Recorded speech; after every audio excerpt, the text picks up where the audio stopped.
streets and we ask the world, what's data gravity? Looking at all of this and what is happening with data gravity, what does it actually mean? What are the implications? Who here, by just a quick show of hands, is familiar with the concept of data gravity? The implications are a requirement for a change in architecture. Where does all the data go?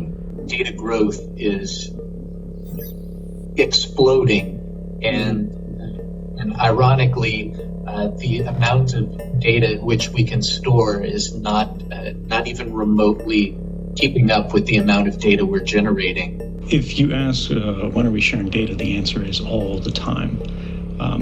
Most things today are architected in IT infrastructure to move the data to the processing, and this simply doesn't work in the long term. Consider data like mass. Everything that you do online is watched and recorded. You have to move things to the data. Data is what's growing at an exponential rate today. And so to cope with that, you have to move everything nearer to the sources of data or to data collection or aggregation points. And so that means a shift in data and IT architecture so that the data is at the center. Data is the center of gravity when you consider the implications of things such as edge, such as multi-tiered data center designs, such as trying to deal with highly distributed architectures.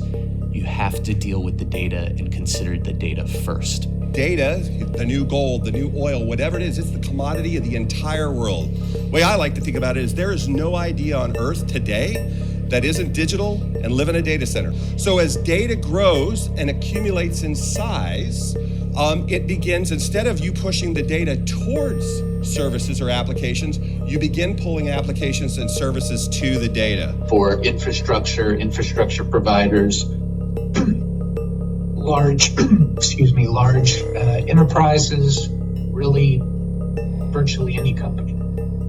The other implication is a connected community. So all of this data is beneficial to both you and your partners and customers. So creating a connected community where all of the other potential users of this data are in the same shared multi-tenant facility gives you far more advantage than trying to, in real time, replicate that data to dozens of different data centers simultaneously, or deal with all the complexities that would involve that. There you go, ladies and gentlemen, data gravity. This is a GIF that was made about 2011, 2012. And at the time that it was created, would you believe this was the 5th most watched video on YouTube? Hundreds and hundreds of millions of views. And so if you think about that for a second, how much energy that is, how many disk spindles that is, how much weight that is of that data living in a data center, how much energy it costs to power it, how much energy it takes to cool it off of that little GIF. But it gets even better because the next thing that it did was it created its own merch brand. This is classic data gravity. So you've got this piece of data and it begins generating in e-commerce sites more and more and more data. There's going to be a day of reckoning where there just can't be more money spent on storing the data. There'll be nothing left to do anything else. Even more data gets even better. Social media, blogosphere, whether it's Instagram, Facebook, Snapchat, etc. And lastly, this is my all-time favorite. It literally made a $4 million market cap Bitcoin. That GIF created all of this data and drew all of these services and all these applications to it. But there's a real risk, which is the gravitational pull. Once data gets to a certain size, it's almost impossible to move it. In fact, is anybody here familiar with the Amazon service, Snowmobile? They load up a great big van filled with essentially storage infrastructure, and they come to your facility and they load up hundreds of petabytes of data to put it onto their platform. Because even if you have a low latency 10 gigabit fiber connection up to the cloud, it would take you 3 years to move all that data. Data demand keeps on growing and growing and growing.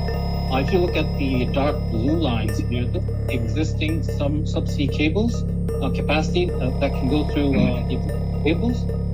And if you look at the light blue lines, this is the amount of capacity that will be required going forward up to 2035. So the responsibility of cable providers such as RTI would be to keep on building cables in order to cope with all this demand. And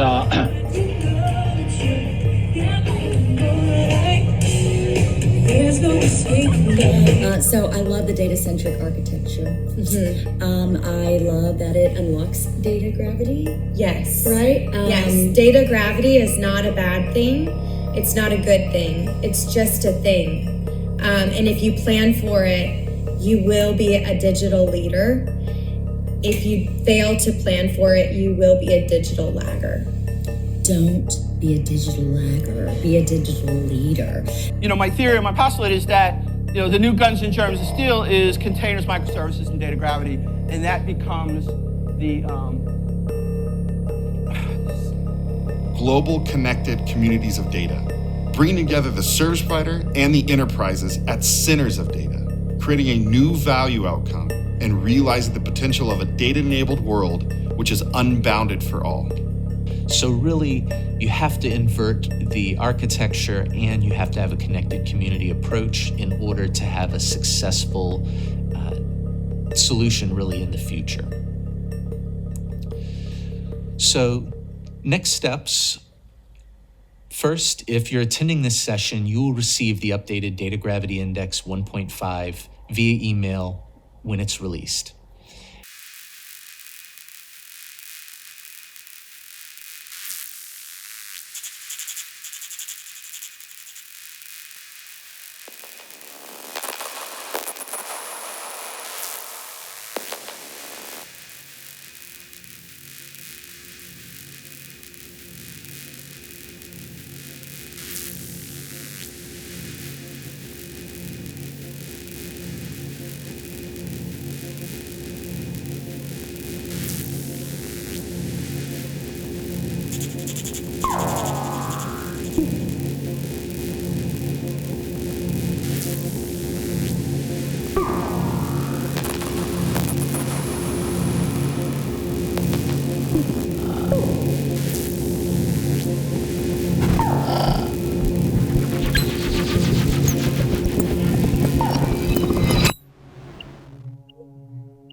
Even when the screen is, black and powered down, the phone itself is still on, the screen is off.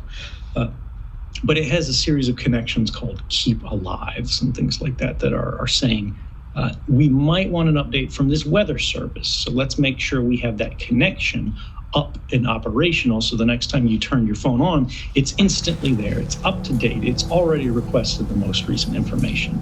A lot of these platforms, despite the fact that they talk about themselves as services with terms and conditions and opt-ins, they're not, they're architectures. That is all 100% Amazon-controlled resources.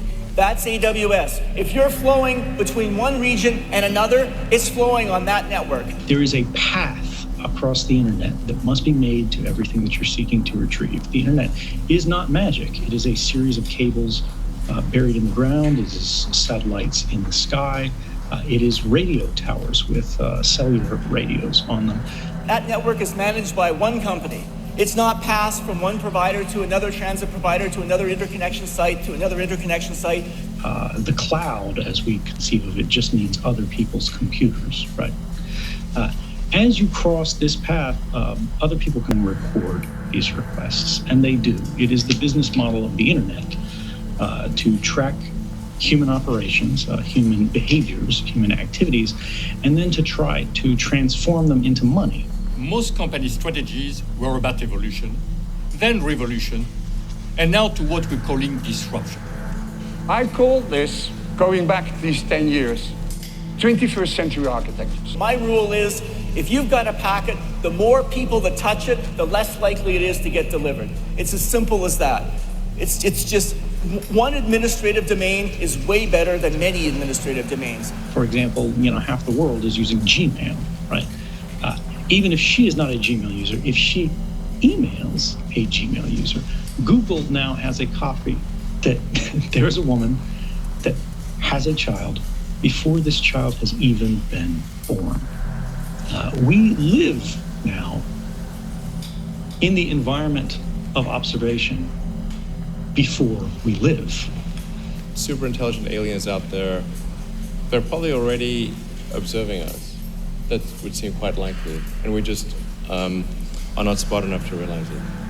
So there are things that, for some reason, because it's called tech, that is manifestly unacceptable in other areas of our lives, they're allowed to do. Why disruption? Because the impact of digital technology on business, on government, and on the global economy at large is unlike anything we have ever seen. What it is exactly that Palantir does, and why their work with law enforcement agencies has raised eyebrows.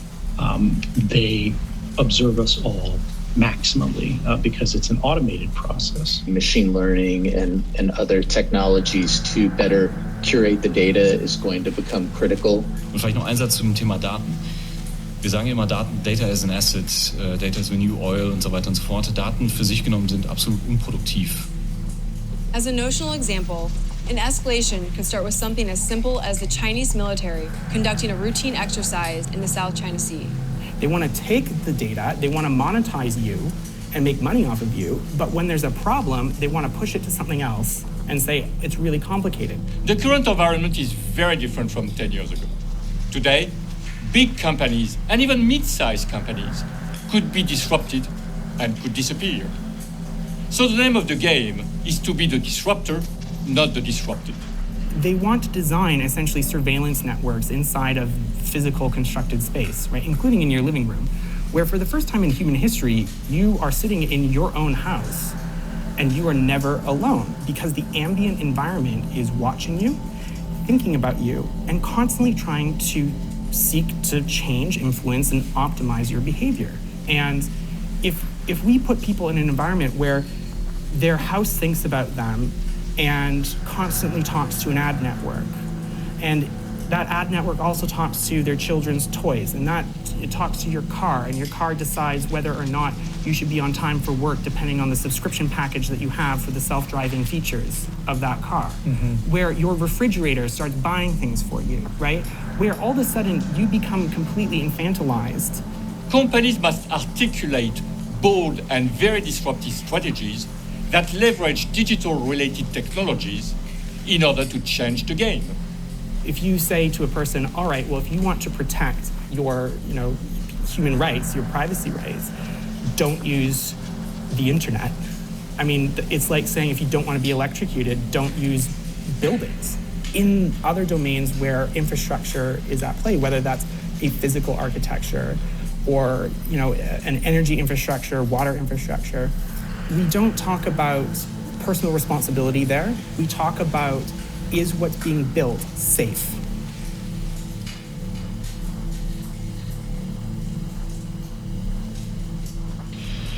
Well, when we think about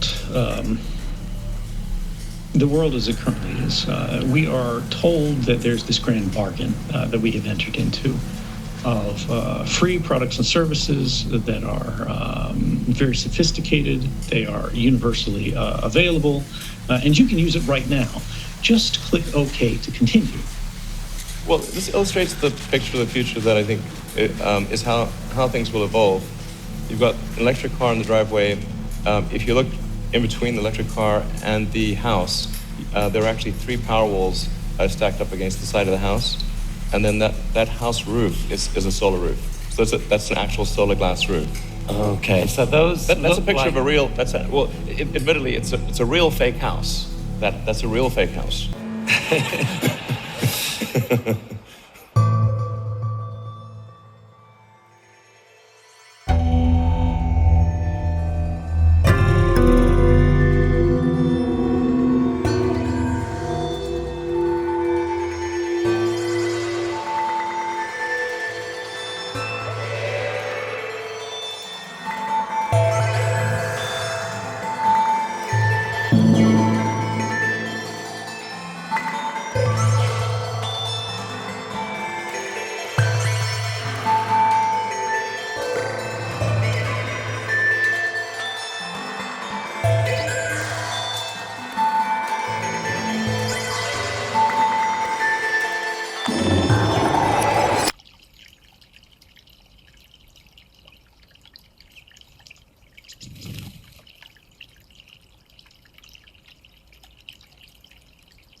I can see the boat from above.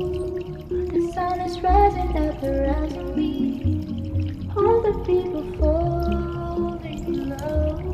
I see them playing with the gravity. Every girl and boy is a gem. It's been a while that wait for the party, so they forget about all the fake that they can never find in the sea.